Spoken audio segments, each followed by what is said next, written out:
Caros fiéis, a partir de expressões tão fortes, incisivas e eloquentes das Escrituras, uma coisa quero afirmar logo de início. Deus quer absolutamente a nossa conversão. Nós conhecemos aquela passagem bíblica que diz: os céus se alegram, os céus fazem festa por um só pecador que se converte. É isso que Deus quer. Quero considerar, a propósito disso, uma máxima bíblica muito conhecida, se não de todos, pelo menos da maioria, assim espero. E ela se traduz da seguinte forma: Deus não quer absolutamente a morte do pecador, mas que se converta e viva. Deus não quer a morte do pecador, mas que ele se converta e viva. Eis a sua vontade. Chamamos isso de desígnio universal de salvação. É claro que esta máxima, ela se harmoniza perfeitamente com uma outra também bem conhecida, que nós apresentamos assim, aliás, que as Escrituras apresentam assim, literalmente. Deus quer que todos se salvem e cheguem ao conhecimento da verdade. Nós estamos falando aqui do mesmo desígnio universal de salvação. Deus não quer a morte do pecador, mas que se converta e viva. Não quer a destruição, absolutamente falando. Claro que ele quer a salvação, isso passa por ações de correção, mas eu não quero dar ênfase nisso agora. Ele não quer a nossa destruição, ao contrário, ele quer que nós possamos atingir o bem supremo, que é ele mesmo, na comunhão com ele. Ora, tendo dito isso, permitam-me lembrar mais uma vez que a meta última da nossa existência é justamente a união com Deus, na comunhão com ele, e que não existe nenhuma coisa nem outra se a nossa vontade não estiver bem conformada com a vontade de Deus. Se o nosso pensamento não estiver na sintonia fina do pensamento de Deus, se não quisermos o que ele quer, se não o imitarmos. Devemos ser imitadores de Deus, claro, segundo as nossas condições pessoais, mas cada um, segundo a sua disposição pessoal, deve buscar da sua melhor maneira ser imitador de Deus. Ora, tudo isso para dizer que se queremos ter parte com Deus, é necessário então ter esta mesma disposição expressa por essas duas frases, e de maneira especial a primeira: Deus não quer a morte do pecador, e sim que se converta e viva. Ou seja, ele sabe muito bem, e perfeitamente, é claro, separar o pecado do pecador. E direcionar o seu ódio de aversão, sim, porque o amor de Deus, tão elevado, ele se expressa também num ódio de aversão àquilo que nega a Deus, aquilo que nega o amor, aquilo que nega o bem. Sim, Deus, ele tem ódio de aversão pelo pecado, mas ama com amor profundíssimo o pecador. Sim, ele sabe como ninguém separar o pecador do seu pecado, o pecado do pecador. Amar, querendo elevar, querendo salvar o pecador, mas querendo destruir aquilo que ofende a Deus e aquilo que estraga a imagem dele, que somos nós. Deus, sim, direciona o seu ódio de aversão ao pecado, mas o seu profundo amor ao pecador, porque sim, quer que todos se salvem e cheguem ao conhecimento da verdade, embora, já consideramos isso aqui tantas vezes, há aqueles que não se salvam, não porque Deus não queira, mas porque os interessados, ou que deveriam ser pelo menos, não querem. Mas, Monsenhor Maurício, quem que não quer a salvação? Pois é, há aqueles que não querem. Claro que é muito grave quando não o querem por princípio, mas muitos querem a salvação de uma maneira ingênua, pueril, achando que vão atingi-la sem passar pelos meios necessários que dão acesso a ela. Não, lê do engano, grande ilusão. Não teremos acesso à salvação se nós não abraçarmos de maneira generosa, resoluta, na humildade, na caridade, os meios que Deus dispôs, aqueles que ele dispôs para nos dar acesso à salvação. Sim, a salvação, no final das contas, quando nós entendemos do que se trata, todos a queremos. Mas é bem verdade que nem todos querem passar pelos meios necessários para possuí-la, atingi-la. Mas esse não é o enfoque de hoje. É simplesmente o fato de que, apesar disso, Deus quer a nossa salvação. Ele quer o nosso bem e sabe separar, perdoe-me, vou repetir e vou insistir, sabe como ninguém separar o pecado e o pecador. E se nós quisermos ter parte com ele, deveremos fazer a mesma coisa, saber separar o pecado e o pecador. Vamos ao Evangelho. Ora, o fato do qual nosso Senhor Jesus Cristo é protagonista, o fato narrado no Evangelho desta missa de hoje, é ilustração daquele primeiro princípio, segundo o qual Deus não quer a morte do pecador, mas sim que se converta e viva. Ora, o que nosso Senhor Jesus Cristo fez foi a aplicação concreta, a ilustração prática deste princípio. Apresentaram a ele uma mulher flagrada em adultério. E havia, de fato, esta lei mosaica, que, claro, foi superada, segundo a qual ela deveria ser lapidada. Nosso Senhor, então, dizendo já que veio trazer a plenitude da lei, ele, então, coloca em prática este princípio bíblico também, fundamental. E pergunta, na verdade, desafia: quem não tem pecado? Ok, vocês querem apedrejar? Porque, afinal de contas, ele foi interpelado nesse sentido. Senhor, mestre, rabi, nós encontramos essa mulher, nós a flagramos em adultério, Moisés manda apedrejar, o que você diz? E é claro que, segundo as Escrituras, toda esta manobra tinha por finalidade pegá-lo numa armadilha. Que ingenuidade! Querem pegar numa armadilha a sabedoria interna encarnada. Acho que eles não sabiam com quem estavam lidando. Nosso Senhor, então, claro, para dar-lhes uma lição, para, enfim, fazer o bem a todos. Diz o que ele diz, desafiando a todos. E, sobretudo, aqueles que queriam apedrejar a mulher. Dizendo assim: muito bem, vamos lá, vamos começar? Ok, quem não tiver pecado, pode começar. Quem não tiver pecado, atire a primeira pedra. Então, dizem as Escrituras, a começar dos mais velhos, porque nada como o passar do tempo. Né? A ação de Deus é em primeiro lugar, mas o passar do tempo que nos traz também pela experiência de vida, uma sabedoria adicional.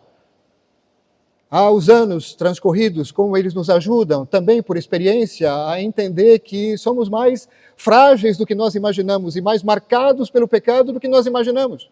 Então, os mais velhos, com toda a sua sabedoria, não podendo negar os fatos, foram embora, imagino, cabisbaixos, largando suas pedras, como vemos em tantas representações artísticas, porque entenderam que não.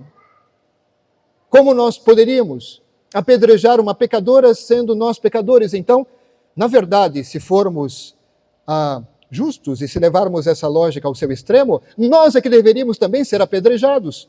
Porque talvez alguns deles devem ter pensado assim: eu acho que eu também fiz coisa parecida, ou até pior. Eu mereceria também ser apedrejado. Ora, foi um golpe de gênio. Desculpem falar assim, utilizando uma expressão tão coloquial. Foi genial o que nosso Senhor fez para justamente colocar em evidência essa máxima: Deus não quer a morte do pecador, mas sim que se converta em viva. E não só para colocar em evidência, para aplicá-la efetivamente. Todo mundo vai embora, menos Jesus, que fica com a mulher. Eu me coloco no lugar dessa mulher, que com muita confusão, com bastante gratidão, deve ter olhado para ele e falado: não sei o que está acontecendo. De qualquer maneira, tudo isso é maravilhoso, porque ela percebeu já, intuiu na sua alma a grandeza daquele gesto e a grandeza daquele homem que agia de maneira extremamente misericordiosa para com ela. Lembrando que misericórdia significa a ação benevolente do amor de Deus que nos afasta do mal, que nos arranca do mal, que nos aparta do mal. Então, se o mal maior é o mal moral e é o pecado, a ação suprema de misericórdia significa nos apartar do pecado. Isso é a misericórdia. Olhemos para a cruz, gesto supremo de misericórdia. E ali, nosso Senhor, então, nos dá o triunfo sobre o pecado. Ele mostra todo o ódio de aversão que Deus tem por aquilo que é negação de Deus e que nos estraga. Sim, ele odeia com ódio de aversão o pecado, mas ama profundamente o pecador, querendo arrancá-lo deste mal e querendo arrancar este mal do pecador. Essa mulher, em poucos instantes, em poucos segundos, intuiu tudo aquilo, entendeu tudo aquilo. Como ela deve ter meditado no seu coração, guardado no seu coração e meditado, claro, não da maneira tão perfeita e sublime como Nossa Senhora, mas de forma bem semelhante. E pergunta: mulher, alguém te condenou? Nem eu te condeno. Vai. Mas, no final, ele diz algo que é fundamental. E eu lamento tanto que algumas pessoas que comentam tanto essa passagem da mulher adúltera não se detém neste final tão importante, que dá todo o sentido daquela máxima, repito, que se traduz assim: Deus não quer a morte do pecador, mas que se converta e viva. Essa segunda parte, ela é expressa pela frase de Jesus: vai e doravante, não peques mais, não peques mais. Eis a misericórdia de Deus que se manifesta de maneira plena, concreta, e chega ao seu ápice dizendo: eu quero você longe do pecado. E isso é a misericórdia, longe, longe do pecado. Pois bem, eu digo tudo isso para que nós, caros fiéis, querendo comunhão com Deus, imitemos a Deus nesse ponto e com a ajuda dele, com a ajuda da graça que vem pela oração, saibamos separar o pecador do seu pecado. Isso é tão útil nas nossas relações sociais, na relação com o próximo, quando nós somos mais do que convidados a viver um amor num grau superior àquele que o mundo, por exemplo, nos propõe, amando os nossos inimigos, perdoando-os. Foi dito a vós: amai os vossos amigos e odiai os vossos inimigos. Eu, porém, vos digo, diz Jesus, amai os vossos inimigos e orai por aqueles que vos perseguem. Isso só é possível quando nós separamos o pecador do seu pecado. E vejam, caros fiéis, que isso não é apenas uma simples exortação, é um mandamento. Tanto é mandamento que nos obriga em consciência, a ponto de condicionar o próprio perdão que poderíamos receber de Deus. Seremos perdoados na medida em que perdoamos. Ora, não é uma simples exortação, um simples conselho, é um mandamento, e um mandamento grave.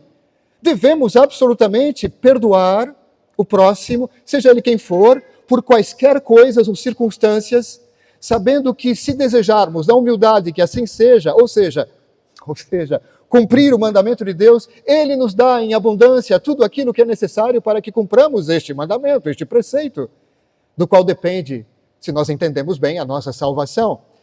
Porque se a reconciliação minha com Deus depende do perdão que eu dou aos outros, e eu sei que a minha salvação depende da minha reconciliação com Deus, ora, é muito sério tudo isso.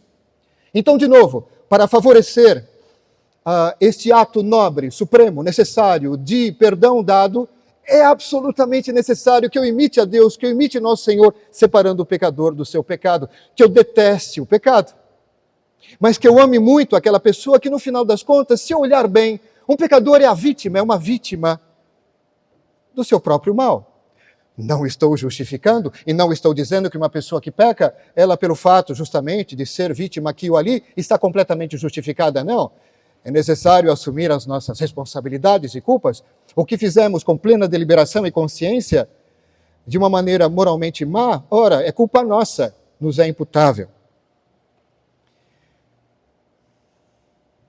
Muito bem, só me resta dizer então, a propósito disso, cheguei a algo bem concreto, preocupação com a comunhão com Deus e amando. Veja, ninguém pode amar a Deus sem buscar acolher a sua vontade em tudo.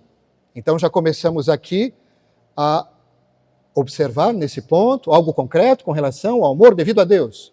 Eu amo a Deus quando eu busco conformar a minha vontade à sua. Eu amo a Deus quando eu busco, sinceramente, com a sua ajuda, imitá-lo. Mas e o próximo? Ora, eu amo o próximo dessa forma que eu acabei de dizer, por exemplo. O que é amar o próximo, senão renunciar a pagar o mal com o mal e desejar-lhe todo o bem, e principalmente o bem supremo, que é a vida eterna, na comunhão com Deus, na união com Deus, salvação, entendem? Ora, quando nós, por exemplo, rezamos por aqueles que nos fazem mal, como Jesus pede, ordena, o que nós pedimos? Coisas materiais, sem importância? Não, nós pedimos aquilo que é o mais importante. Senhor, essa pessoa me fez isso. Tende piedade dela, mas tende piedade de mim também. E isso em primeiro lugar, lembrando-me que sou feito do mesmo barro do que ela. Isso é muito importante. E depois, Senhor, concedei a essa pessoa a graça da conversão e da salvação eterna. Pronto, oração mais curta, talvez não tenha, e muito densa, e muito profunda, e é só isso. Uma pessoa te fez mal, faça essa oração em favor dela. Porque essa oração feita em favor dela vai beneficiar a você em primeiro lugar. Se vocês não perceberam isso, nosso Senhor, Ele propõe que façamos essa oração porque essa oração nos é benfazeja. Quando eu oro por aqueles que me prejudicam, essa oração ela já me faz um bem enorme, afastando do meu coração e da minha alma um monte de lixo. Então é do meu interesse, sim, duplo interesse. porque essa oração me beneficia e também porque ela permite que eu coloque em prática o mandamento do Senhor que me manda perdoar e amar o próximo, seja ele quem for. Uau! Que dádiva! Mas vamos lá, como é que a gente faz isso então? Como é que a gente ama o próximo? Como é que a gente busca, deseja a sua conversão? Por que questão disso? Que ele se afaste do mal e que ele se converta. Porque não basta só rezar. Então vamos lá, a primeira coisa é rezar. Senhor, eu peço por tal pessoa. Segunda, dá bom exemplo. Se você quer, por exemplo, que uma pessoa mude e ela é do teu convívio próximo, que tal viver de uma maneira correta, de uma maneira justa, santa, segundo as nossas condições, para poder servir de estímulo para aquela pessoa. Então, oração, o bom exemplo, a instrução também. Às vezes uma palavra, a pessoa ignora algo, ela está no erro e faz o mal e comete pecado porque está na ignorância. Que tal aproveitar aquela brecha, aquela ocasião, aquela abertura para poder dizer: meu irmão, minha amiga, meu amigo, talvez você não saiba, mas tem isso aqui. Pensa nisso, acho que vai te fazer um bem. Não tinha pensado nisso, não é? Instrução. Quando eu penso, por exemplo, na nobre e necessária missão de instrução religiosa dos pais e de tantos adultos que têm, por exemplo, a oportunidade de fazer o bem, instruindo os mais jovens. E os mais jovens, quantas vezes já tenho percebido a ocasião que tem de instruir os mais velhos? Então, isso também é buscar efetivamente a conversão, o bem das pessoas, oração, bom exemplo, instrução, conselho, correção fraterna. Eu vou encerrar com uma outra coisa. A referência do amor que temos para conosco mesmos. Não estou entendendo, então eu vou explicar.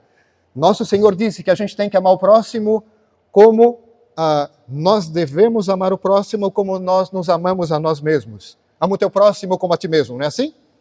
Então, para amar bem o próximo, nada melhor do que começar a amar-se bem. E o que significa amar-se bem? Justamente, banir da nossa vida tudo aquilo que é nocivo, tudo aquilo que nos estraga, tudo aquilo que nos faz mal. E, em primeiro lugar, no plano mais importante, que é o plano espiritual. Que tal mandar para fora todo o lixo do pecado, as coisas que se referem ao pecado, ocasião de pecado? Amar-se mesmo em Deus significa isso em primeiro lugar, botar o lixo para fora. E depois, buscar o bem. Qual o bem? Não perder tempo. Focar principalmente no bem supremo, que é a vida eterna, que é a plena comunhão de vida e de amor com Deus, união plena com Deus. Quando eu sinceramente invisto nisso, estou me amando da maneira mais potente, da maneira que deve acontecer. E quando eu me amo assim, este amor se torna protótipo de todo bom amor ao próximo. Ou seja, buscar de fato o bem dele e detestar aquilo que o atrapalha, que o estraga, separando o pecador do seu pecado. Nosso Senhor Jesus Cristo, sendo causa exemplar e eficaz da nossa salvação, e aqui causa exemplar de uma maneira especial, nos ajuda tanto por esse exemplo.